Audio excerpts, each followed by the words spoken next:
आव्हाड साहेब, तुम्हाला अडचणीत आणण्याचा किंवा तुमची कोंडी करण्याचा प्रयत्न झाला होता, तुम्हाला मान्य आहे का? ठीक आहे, सगळं चालतो, जिंकलो ना, आता त्याच्यावरती चर्चा कशाला, चांगल्या मतांनी जिंकलो.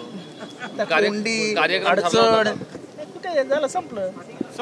जो जीत गया वही सिकंदर. परंतु आता यापुढे कशा पद्धतीने तुमचं काम सुरू असणार आहे? क्रिकेटच्या मैदानामध्ये जेव्हा टीम उतरते तेव्हा कॅप्टनच्या नेतृत्वाखाली सगळे खेळाडू काम करत असतात, तसं काम करायचं. कोणकोणते कामं समोर आहेत? कारण खरं तर मागच्या काही दिवस तुम्ही जे काही प्रोजेक्ट आणू पाहत होता, कोणकोणते ते प्रोजेक्ट येताना कशा पद्धतीने आता त्याला गती मिळेल? नाही, पहिली गोष्ट म्हणजे मुंबईतली मैदानं वाढवावी लागतील, शाळेंचं क्रिकेट वाढवावं लागेल, कॉलेजेसचं क्रिकेट वाढवावं लागेल, एम्प्लॉयमेंट जनरेशनसाठी काहीतरी करावं लागेल. शेवटी जोपर्यंत एम्प्लॉयमेंट जनरेट होत नाही तोपर्यंत क्रिकेटचे चांगले दिवस आले असं म्हणता येणार नाही. मुंबईचं IPL मध्ये प्रतिनिधित्व कमी आहे, ते वाढवावं लागेल. त्याच्यासाठी बरंचसं काम करावं लागेल. मागच्या 3 वर्षामध्ये बरंच काम झालंय, अजून काम करण्याची संधी मिळाली.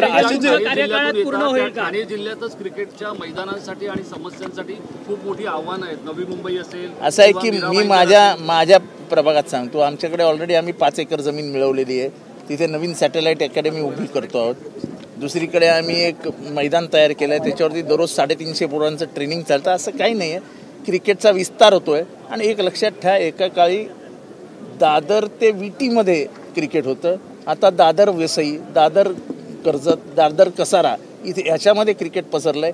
त्यामुळे मैदानं जी इथे आहेत तशीच मैदानं तुम्हाला सबबमध्ये नवीन संपूर्ण एक क्रिकेटचं मोठं मैदान घडेल का? कारण की ज्या पद्धतीने अनेक उमेदवार बोलत होते की आम्ही नवीन मैदान घडवू, स्टेडियम क्षमतेचं स्टेडियम 100% घडेल.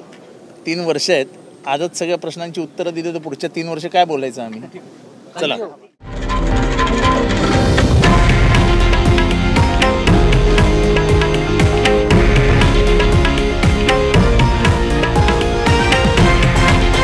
हे आहे देशातील नंबर 1 न्यूज नेटवर्क आणि आपण पाहत आहात TV9 मराठी, एकमेव.